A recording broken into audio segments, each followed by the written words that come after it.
Assalamualaikum warahmatullahi wabarakatuh. Di sini saya akan membaca buku chapter bab 9 yang dimana yang berjudul Server Side Fundamentals and Runtimes. Yang pertama di sini JavaScript runtimes keluar dari kandang browser. Selama bertahun-tahun, JavaScript hidup terkekang di dalam kandang browser, hanya berfungsi untuk membuat animasi menu atau validasi formulir sederhana. Namun pada tahun 2009, Riandal melakukan sebuah revolusi gila dengan mencabut mesin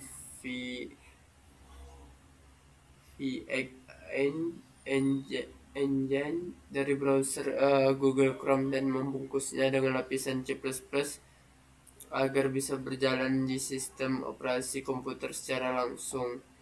Inilah kelahiran Node.js, sebuah JavaScript runtime environment yang memungkinkan kita menulis logika backend atau server menggunakan bahasa yang sama dengan frontend.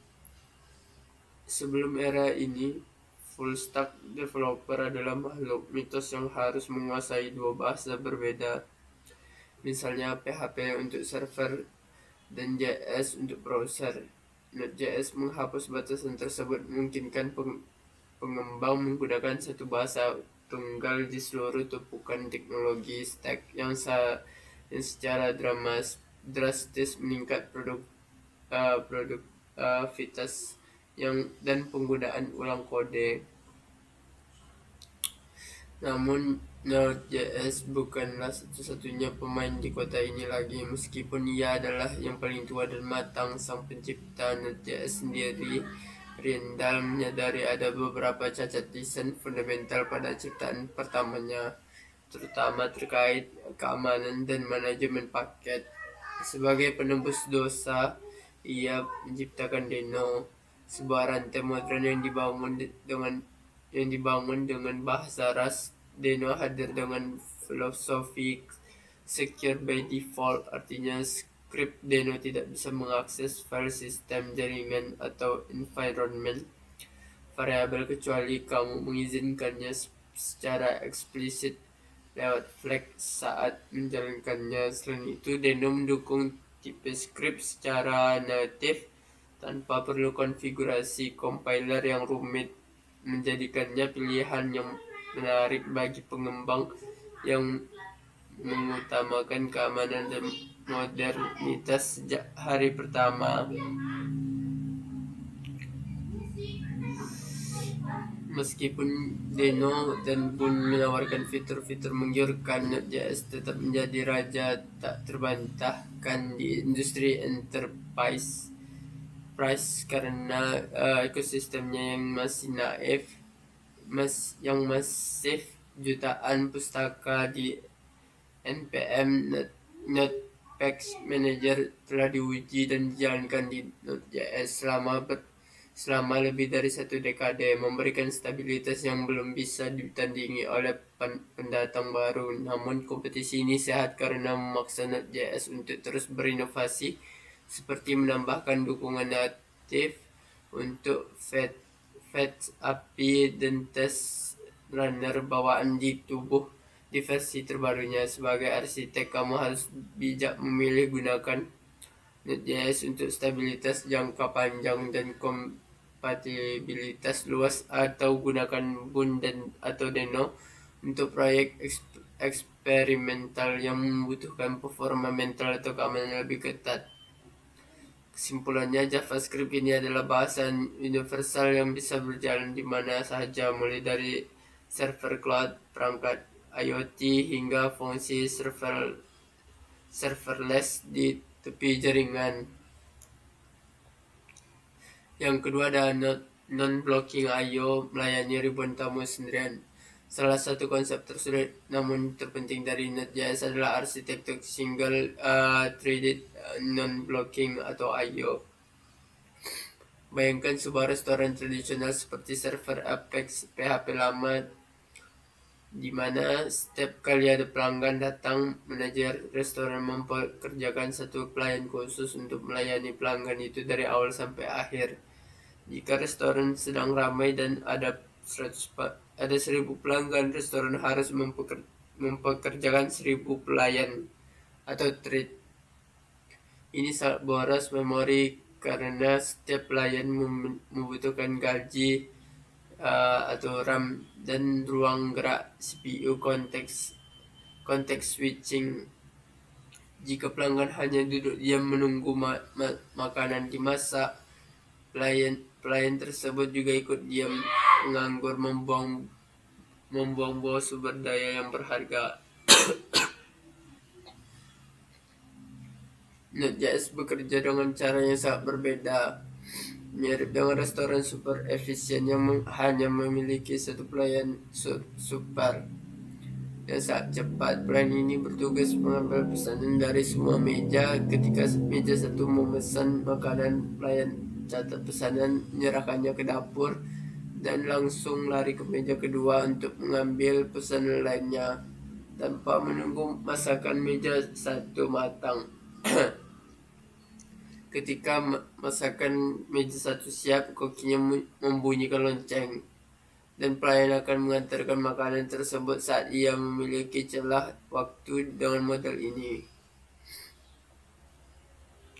kunci dari keajaiban ini adalah pustaka C++ bernama libov yang bekerja di belakang layar Node.js. Libov bertanggung jawab mengolah thread pool, kumpulan pekerja di dapur, untuk menangani operasi yang berat seperti membaca file dari hard disk, melakukan query database, atau enkripsi data. Meskipun JavaScript di permukaan berjalan di satu utas, tugas-tugas berat I/O sebenarnya didelegasikan ke kernel sistem operasi yang multi-thread.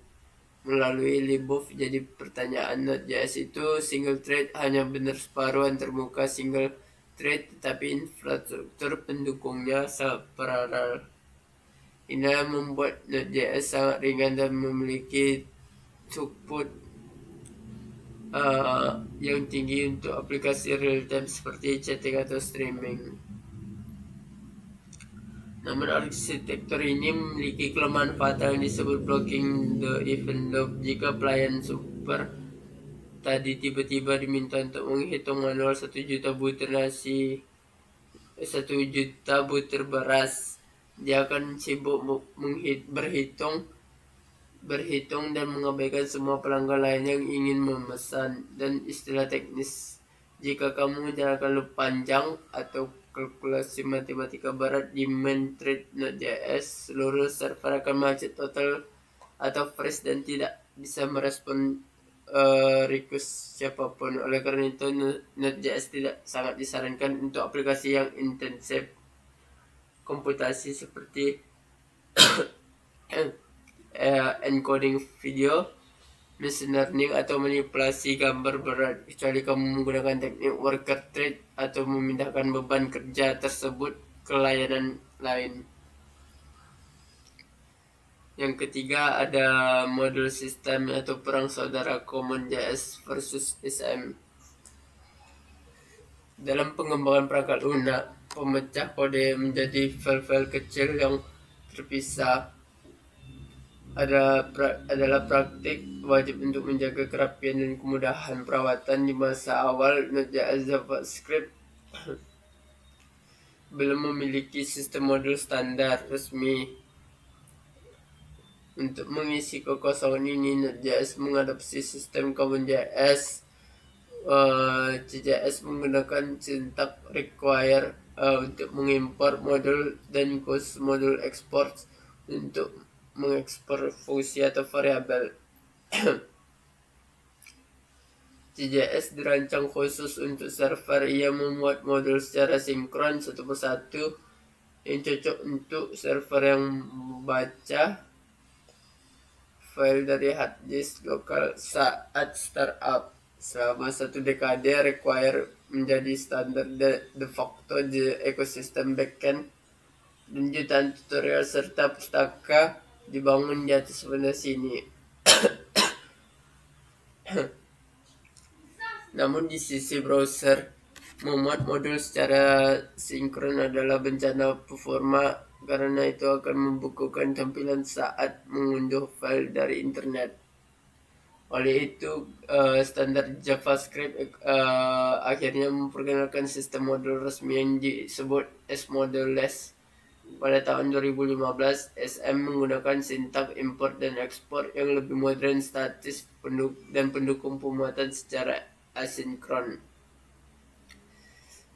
SM memungkinkan fitur canggih seperti tree shaking, di mana alat bundar bisa membuang kode yang tidak terpakai dari file akhir karena struktur import sudah diketahui sebelum kode dijalankan. Dunia frontend segera mengadopsi SM dengan antusias menciptakan jurang pemisah antara kode front dan backend, dan akhirnya menambahkan dukungan untuk SM. Tetapi transisi ini menciptakan periode kebingungan serta dikenal sebagai dua back hazard. Pengembang sering kali bingung kapan harus menggunakan require dan kapan harus menggunakan import. Secara default, Node.js menganggap file JS sebagai common JS. Untuk menggunakan SM, kamu harus mengubah ekstensi file menjadi MJS atau menambah type modul di file package JSON. Campur kedua sistem ini dalam satu proyek seringkali menimbulkan error dan memusingkan, seperti seperti reference error, require is not defined default SMM, file SM, atau cannot use import statement set module. Yang keempat ada HTTP server construction, merakit server dari nol. Sebelum kita dimanjakan oleh kemudahan framework seperti Express, Fastify, atau Hono, penting bagi seorang engineer untuk memahami cara kerja server HTTP pada level terendah menggunakan modul bawaan Node.js, yaitu modul HTTP membuat server mentah. Anatomi objek request sangatlah kaya. Ia berisi informasi vital seperti URL yang diminta, metode HTTP, dan header. Namun ada satu hal yang sering mengejutkan pemula: body dari request tidak datang langsung sekaligus dalam satu paket utuh karena sifat jaringan yang berpotensi lambat atau terputus. Data body dikirim dalam bentuk potongan kecil yang disebut chunks atau streams. Di server mentah, kita harus mendengarkan event data untuk mengumpulkan potongan-potongan ini dan menyatukannya kembali menjadi string atau buffer yang utuh saat event end terjadi. Ini mengajarkan kita bahwa data di internet itu cair dan mengalir, bukan benda padat statis. Di sisi lain, objek response adalah kanvas kosong, tetapi kita melukis jawaban untuk klien. Kita wajibkan menentukan status code, misalnya 200 untuk OK, 404 untuk not found. Terakhir, konsep stream dan buffers yang kita sentuh di sini adalah fondasi dari esensi Node.js.